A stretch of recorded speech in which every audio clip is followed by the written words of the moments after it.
Yes, ma'am, we are live now. Good afternoon, Okay. participants. Welcome to the live session of the course Financial Literacy. Our course instructor, Dr. Vandana Sonker, ma'am, is here with us. Kindly feel free to join in and clear all your doubts. First, ma'am will begin with the Google response sheet questions, and then later on we will proceed with the live questions, whoever joins and asks. Over to you, ma'am. Okay. Thank you, Murli sir, and good afternoon to you. Very good afternoon to the participants also. This course, Financial Literacy, lets you help to know about the various aspects related with the field of financial management, as well as the various intricacies that you need to know for doing the personal financial management. Today we'll be going to conduct the live session, and I'll be going to answer all the queries that will be raised by the participants. So first, I am going to take the various questions that have been raised with the help of the Google response sheet. And the first question that has been asked from the Google response sheet is from Mr. Hariom Kumar.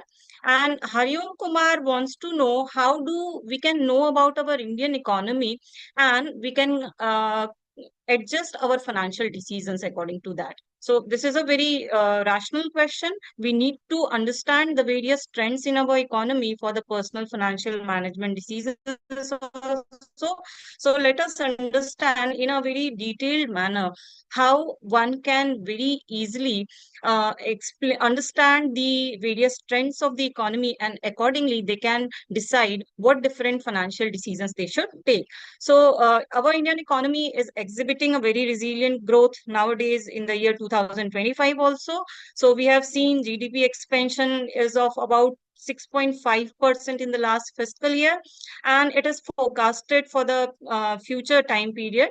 Uh, Around 6.4 to 6.7 in the last fiscal year also. So this growth is driven by the strong domestic consumption, increasing investment, and digitally skilled workforce driving the innovation in the economy.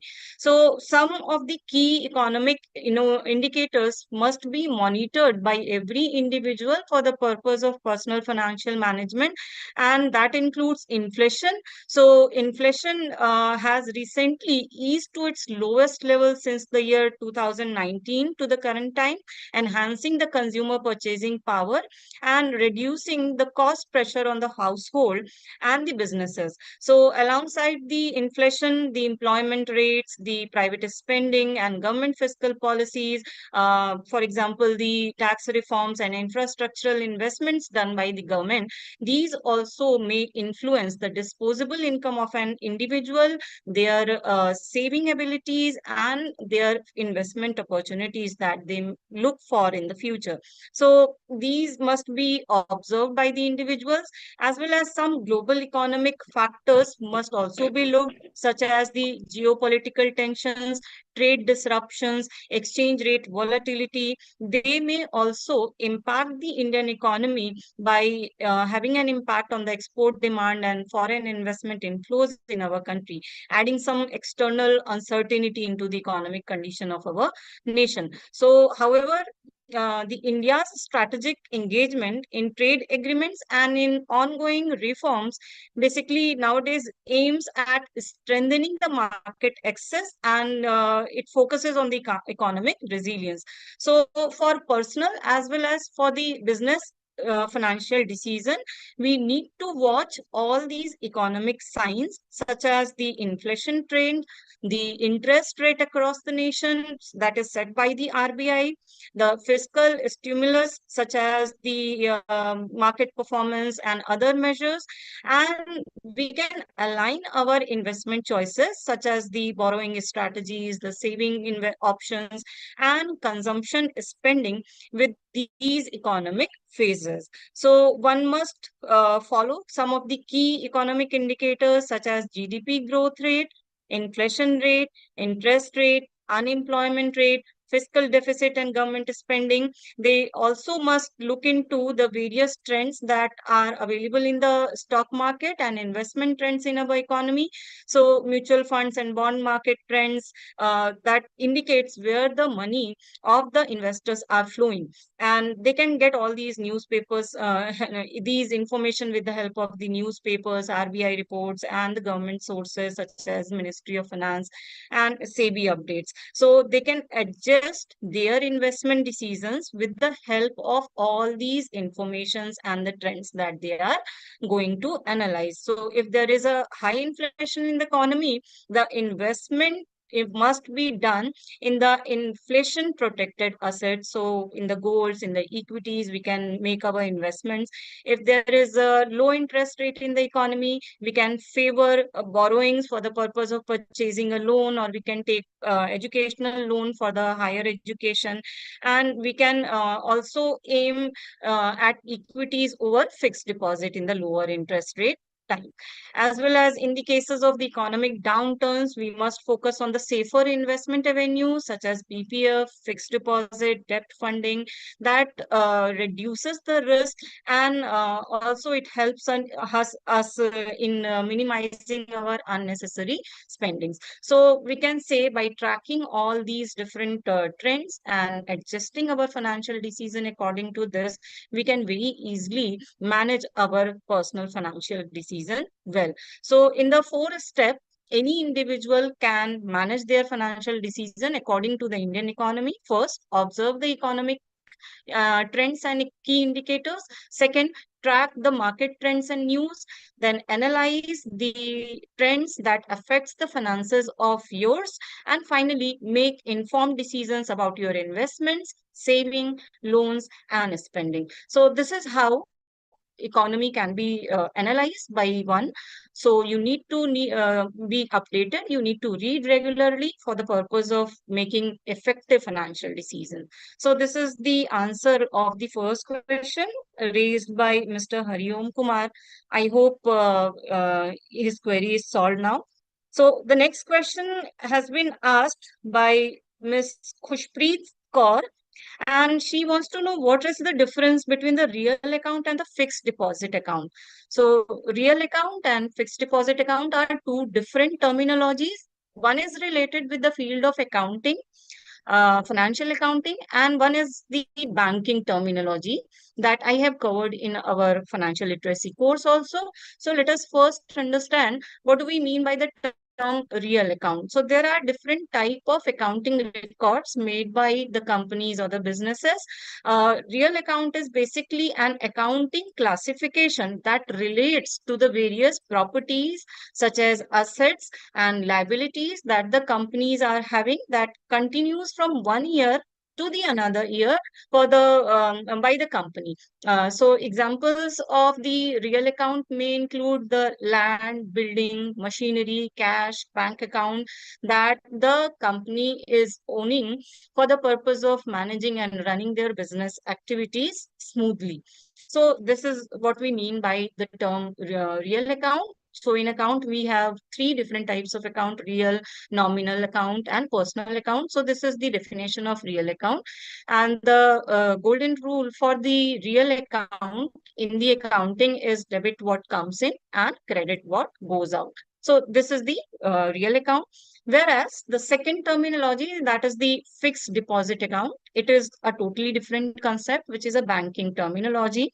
So this is a specific banking product that is offered by the banking companies to the customers.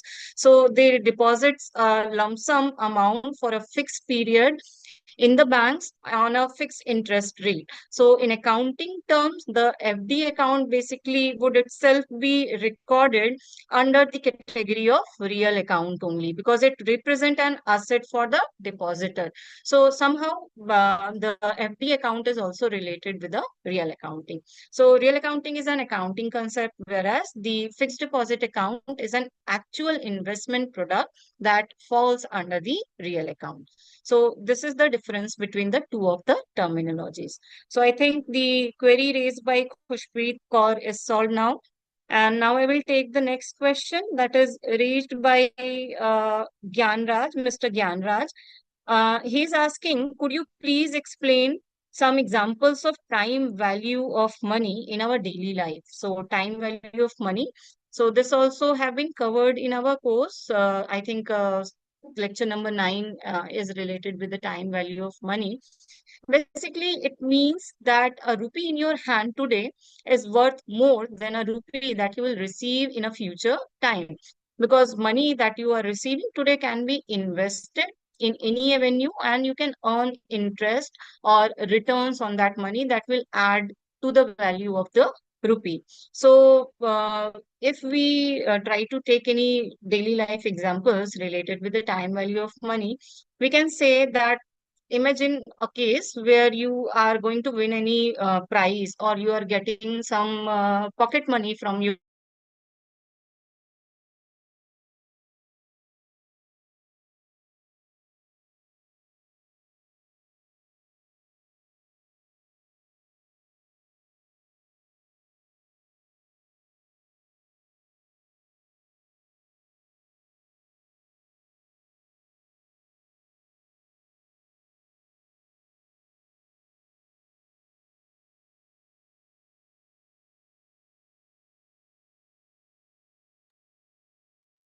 a Ma'am, are you there? You're not audible.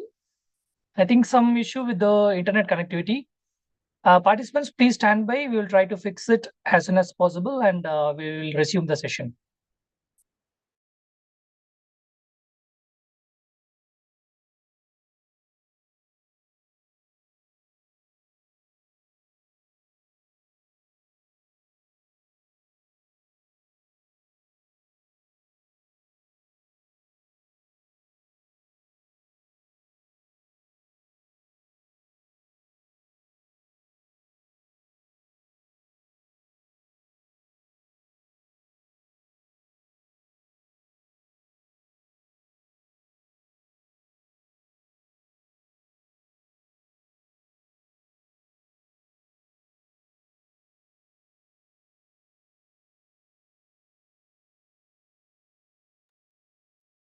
Mr. Mehak, am I audible? Mehak? Yes, sir. Okay. So you are a teaching assistant or a participant, course participant? Participants. Okay, okay. So we lost connectivity. I'll try to reach ma'am and then ask her to join soon. So please stand by, and then if you have any queries, please be ready with those queries. Okay, sir. Yeah, yeah.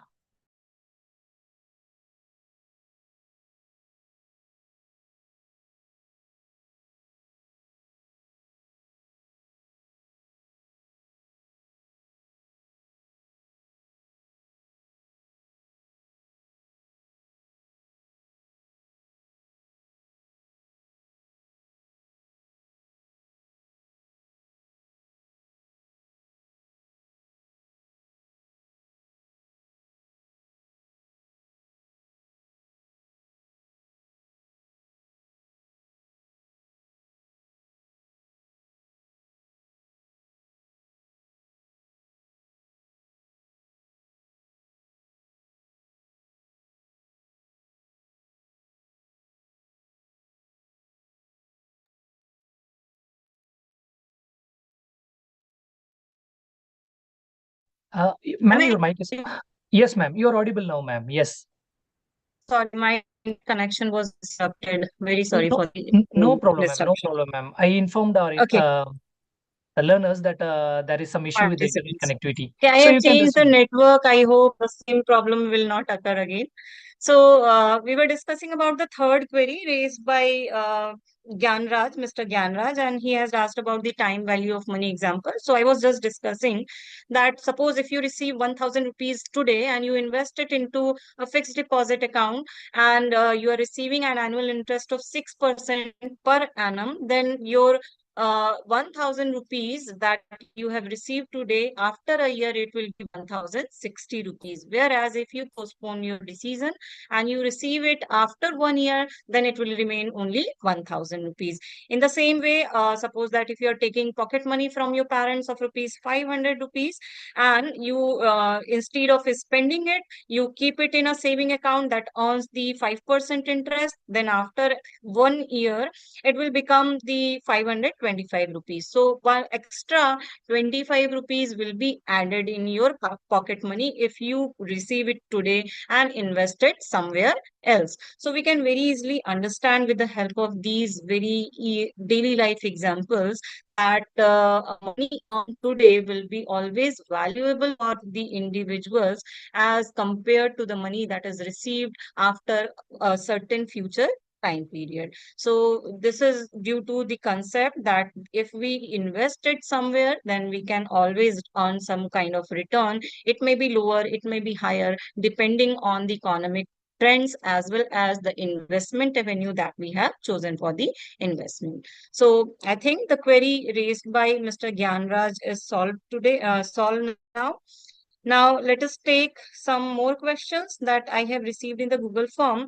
So, the next questions that have been raised, there are three questions raised by Dr. Kriti. And Dr. Kriti have asked about various aspects of the finance.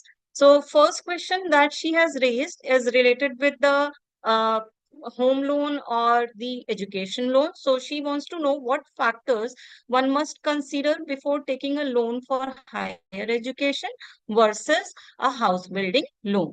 So obviously both the types of loan are very different, and let us understand one by one what are the various key factors that must be considered by an individual at the time of taking these types of loan. So first we are going to talk about the educational loan. So in educational loan, we need to look for the various factors, such as the key factors here are the eligibility and academic profile of the borrower. So approval of such kind of loan often depends on the academic records of the individual, the reputation of the institution where they are seeking the admission, as well as the co-applicant's financial stability is also judged by the lender of the money. So at first we need to see whether the eligibility of the co-applicants are fulfilled or not, and then academic profile of the borrower as well as the institution there where they are seeking the admission, that must be checked. After that, loan amount must be also considered as a key factor at the time of taking the educational loan. So the loan amount and the coverage that the lending institution is giving to the borrower must be also evaluated. See, educational loan basically covers the tuition fee, the accommodation charges, and some other related expenses. So the sanction amount that is given by the lender of the money must be aligned with the official program cost so as to complete the educational qualification by the borrower of the money. As well as in some of the cases, if the loan amount is very high, one very key factor for deciding the educational loan is the collateral securities or collateral requirements that have been asked to be deposited with the lender of the money. So in cases where higher value educational loans are required, the lenders may ask for some collateral security, and in case of smaller amounts, the loan may be of unsecured natures also. So if you are going for a higher amount loan, you must consider what collaterals you can offer to the lending authorities, as well as interest rate and repayment terms must also be checked by the borrower of the money.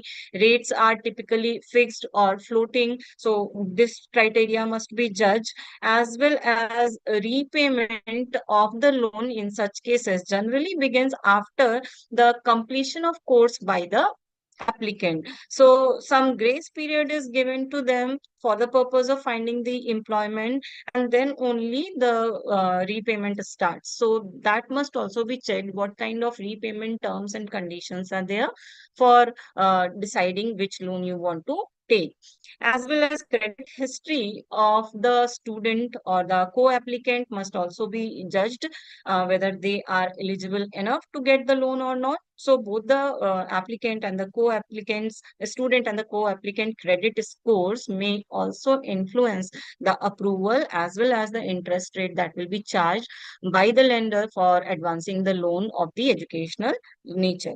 Okay, so these are the various key factors, as well as the moratorium period. Most educational loan allows the repayment to start after the course completion, plus 6 to 12 months of the grace period. So this must be checked. Potential returns must be checked. It must be considered whether the future potential relative to the loan burden will be possible by the applicant or not. So whether he'll be able to secure the employment in the chosen field or by the qualification that they are going to have after completing the course or not, it must also be considered as a key factor. Documentation is also very much important. So complete paperwork must be done, including the proof of admission in the institution where you are seeking your admission, and identity proofs are also essential in such cases. So these are the different key factors one must look at the time of applying for an educational loan.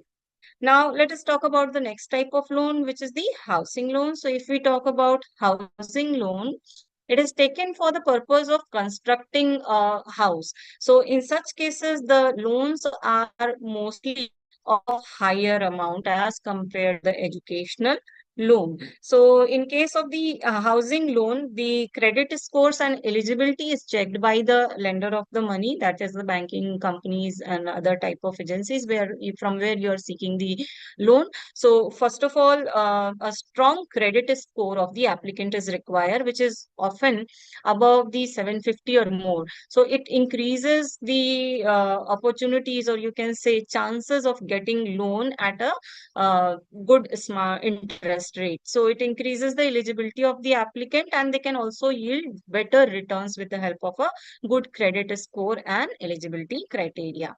After that, the loan amount that you need, that must be evaluated with the tenure and the LTV ratio, loan to value ratio. So sanction the loan amount that is sanctioned, it must be of a percentage of the property value. That is, the loan to value must be 70 to 80% of the ratio. So it will help you to repayments usually over a longer period of time. So if the 70 to 80% of LTV is there, then up to 30 years, the tenure of the loan must be there for the easy repayment of the loan by the applicant. Then interest rate and the various types of loan must be, and the various types of interest rate must be checked. So these types of loans are basically offered on floating or fixed rate. So the rates may vary across the various lenders that are available in the market for giving you the house building loan, and the EMI changes accordingly. If there is a floating rate of interest, it will be fluctuating EMI for the applicant. So that must be checked by the applicant at the time of applying for the loan. Then if we talk about the down payment, the down payment typically ranges from 10 to 25% of the total value of the property. So with a lower down payment, the increasing EMI will be there for the applicant. If you are going to pay up to 25% of the total purchasing price of the house or the construction site, then obviously your future EMI stress will be lower. So you must decide according to the fund availability what amount of down payment must be made by the applicant. Then monthly EMI and its affordability must also be evaluated by the applicant so as to avoid any financial burden in the future. See, lenders, they examine debt to income ratio for such kind of judgments, and accordingly they ensure the EMIs that in such a way, they make EMIs in such a way that must be affordable for the applicant. So it must be relative to their monthly income or the income that they are having in a fixed period of time when the installments are due. So monthly EMI and affordability is also a key factor in the house building loan.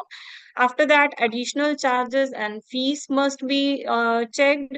The processing fee, the administrative cost, possible prepayment, and other different kind of penalties that needed to be paid by the applicant, that must also be factored in the EMI. So that should be also checked by the applicant.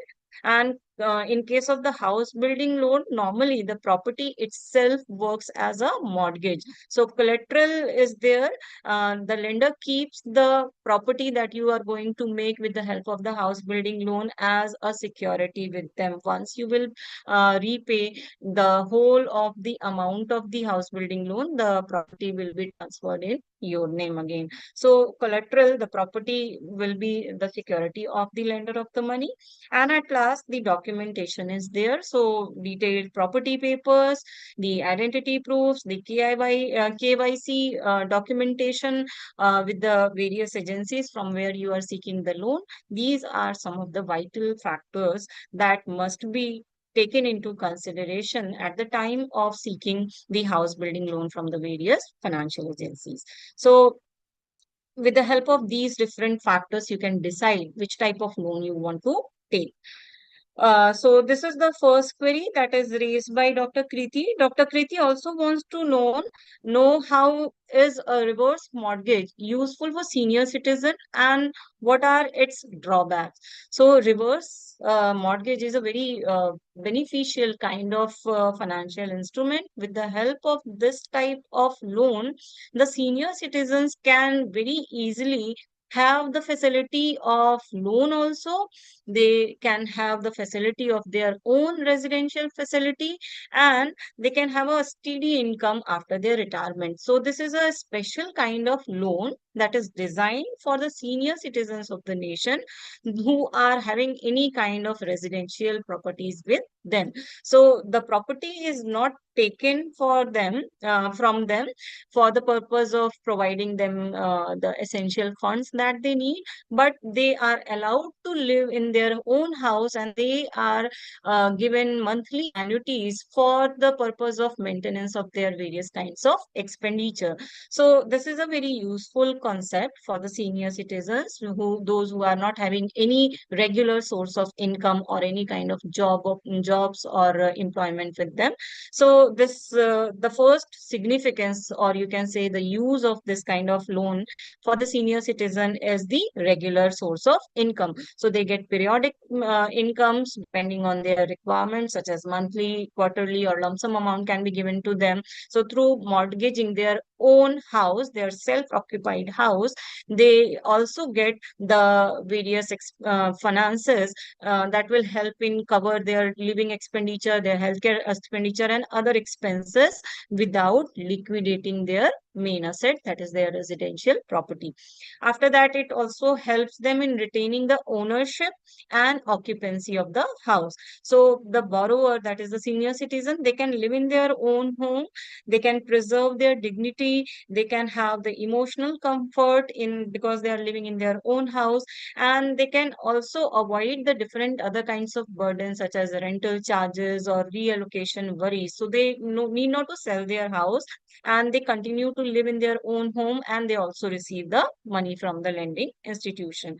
After that, there is no loan repayment during the lifetime of the senior citizen if they are seeking such kind of loan. So repayment is deferred until and after the borrower's death, or if they leave the house. So this minimizes financial stress for the borrower of the money. As well as tax-free proceeds are there. Reverse mortgage payments are typically exempt from the income tax under the section 10 subsection 43, helping the maximization of the usable fund by the senior citizens. So the money received is generally not treated as a taxable income by the senior citizen. And one more useful feature of such kind of loan is that the borrowed fund can be used for any purpose by the senior citizen, offering them flexibility. So they can use it for their healthcare expenditure or any other type of expenditure that they want to incur. And there is no hidden charges, there is no prepayment penalties. So several schemes are there in case of the reverse mortgages that eliminates the different kind of hidden costs and making the products very attractive for the retirees, those who are not having any regular source of income from them. Some of the drawbacks are also associated with such kind of loans, such as it may have an impact on the inheritance of the property. So on the borrower's death, or if they are moving from the house, they are leaving their house, the lender of the money can claim and sell the mortgage property to recover the loan.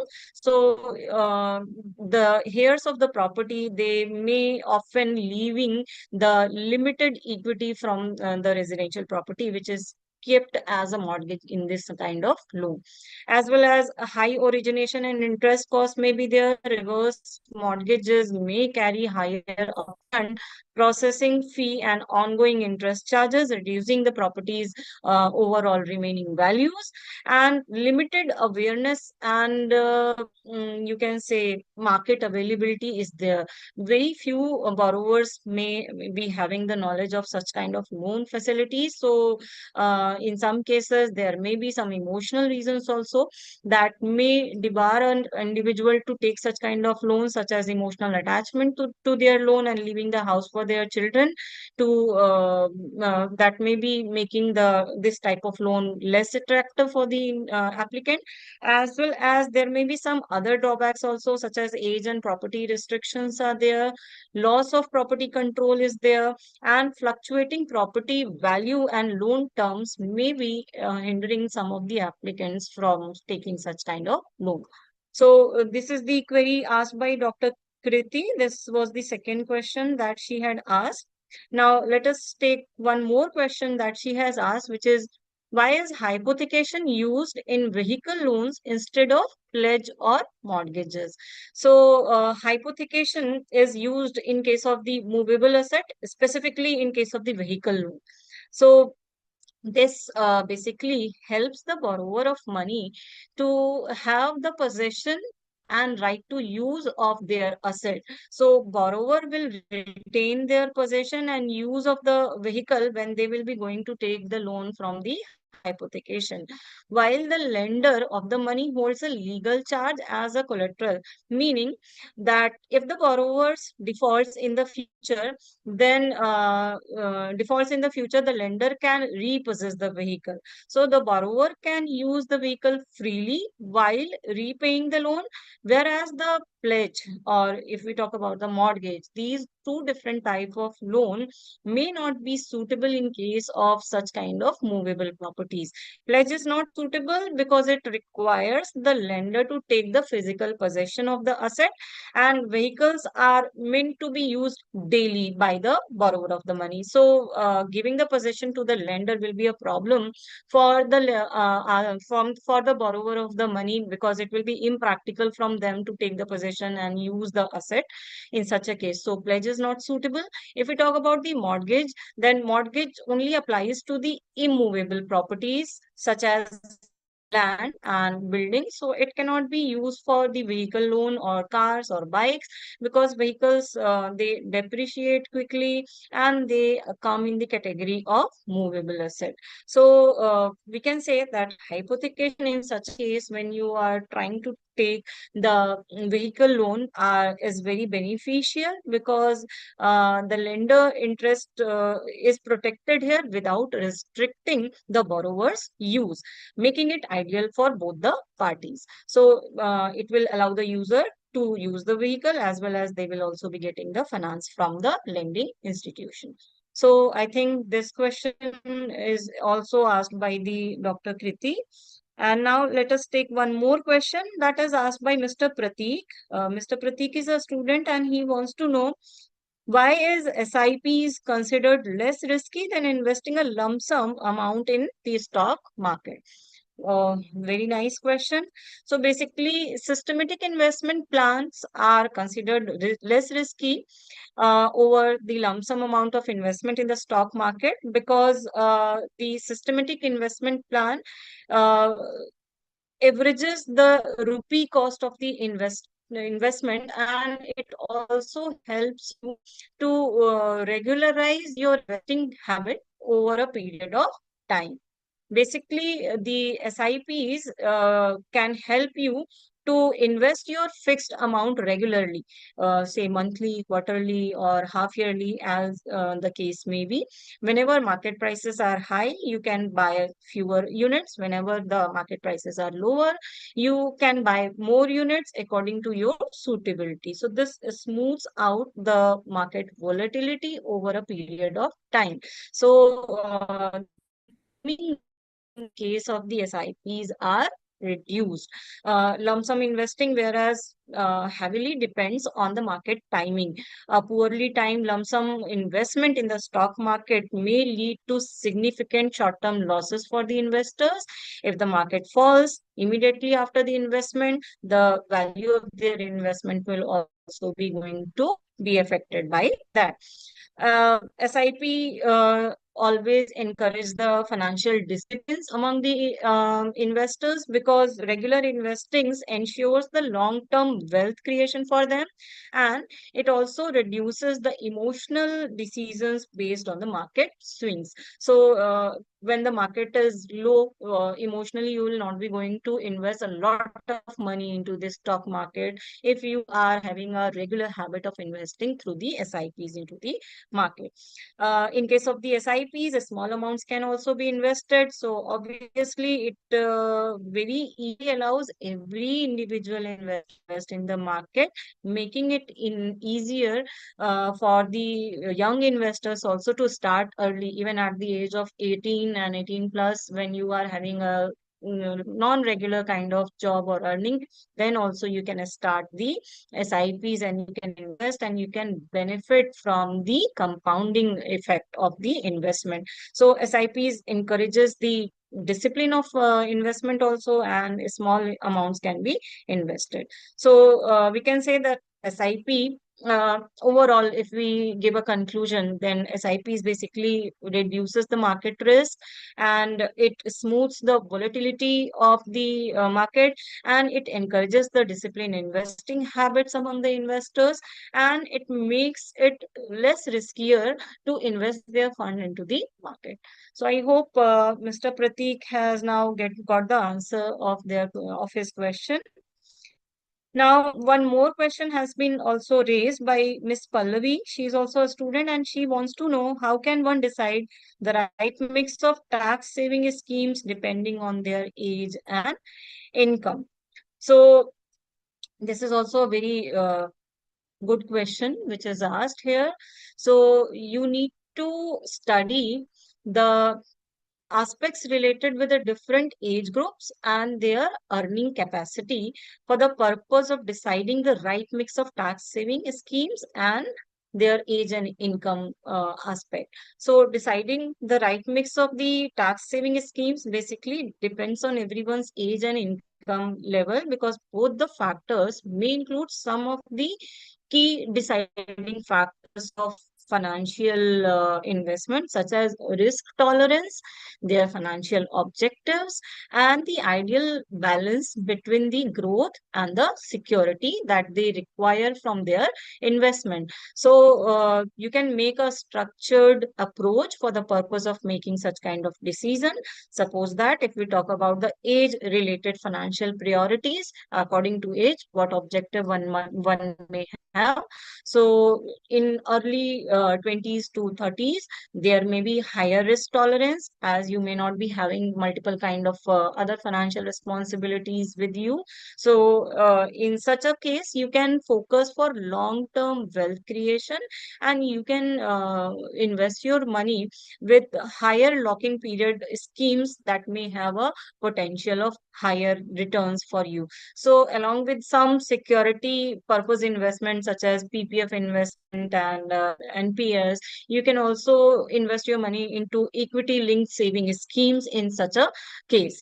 Whereas if we talk about the next age group, 40s to 50, the risk tolerance of the investor may reduce, and the shift towards a balanced portfolio with a mix of equity and debt may be there. So it increases the contribution of the investment in the low risk options such as the PPF account, tax saving fixed deposit, and debt mutual fund, along with the continued investment in the NPS and the retirement growth avenues. So this will be the you can say age related financial objective of the 40s to 50s group.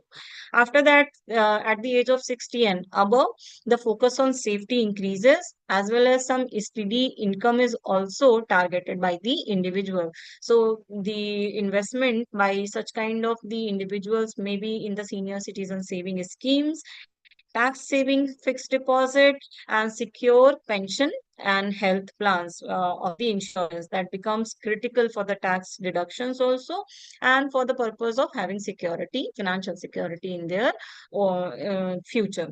So this may be according to the age, their different financial objectives. If we talk about the income level and tax bracket, so low to moderate income people may aim at maximizing the deductions that they are getting at the time of calculation their tax burden. So under section 80C, they will try to get maximum of the deduction of 1.5 lakh. They will focus on the safer investments such as PPF, NSCs, EPFs, and ELSS, that is equity linked saving scheme, because it may give them lower risk as well as higher savings in the future also. If we talk about the high income earners, so high income earner will combine the tax saving instrument with a high growth equity schemes. So they will try to optimize the tax benefit also, as well as they will also aim at investing into growth related investment option.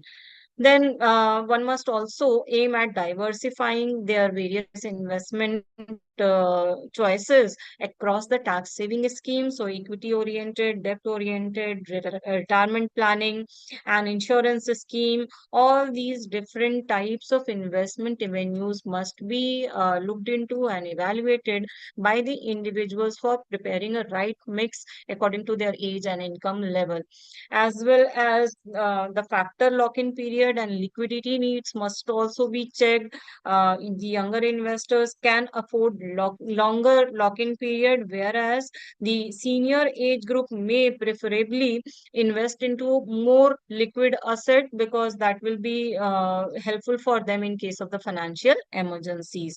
So these may be the different kind of financial objectives and choices of the individuals depending on their age group and their income level. So you need to obviously revise your plan, you need to revisit annually, and you need to also change, or you can say modify your financial goals according to the income level and your age group that is continuously changing. So key consideration at the time of preparing the right mix of the tax saving scheme and the income, maybe the high risk tolerance, long term wealth creation, as well as safety that is required at the senior citizen level group. So these are the various queries that have been raised through the Google form. Now, if there is any question raised in the live session, we can look into that. Yes, ma'am. Miss Over to you, Mehak. Murli sir. Yes, ma'am. Miss Mehak, who has joined on Zoom, has asked a question. Please tell me about format of financial literacy exam. It is objective or subjective? I think it's objective only, and all the details related with the questions, pattern of question, I think it has been already updated on the Swayam portal also. Okay. Miss Mehak, that answers your question. So do you have any other question related to the subject, specifically related to the subject? You can ask, ma'am. Thank you, sir, but I have no questions. Okay. So you're very clear with the concepts. Yes, sir. That's great. Yeah. So, ma'am, Thank you, Mehak. I will just check on the YouTube, ma'am, whether any question is posted. Just give me a second, ma'am. Yes, sure. I'm waiting.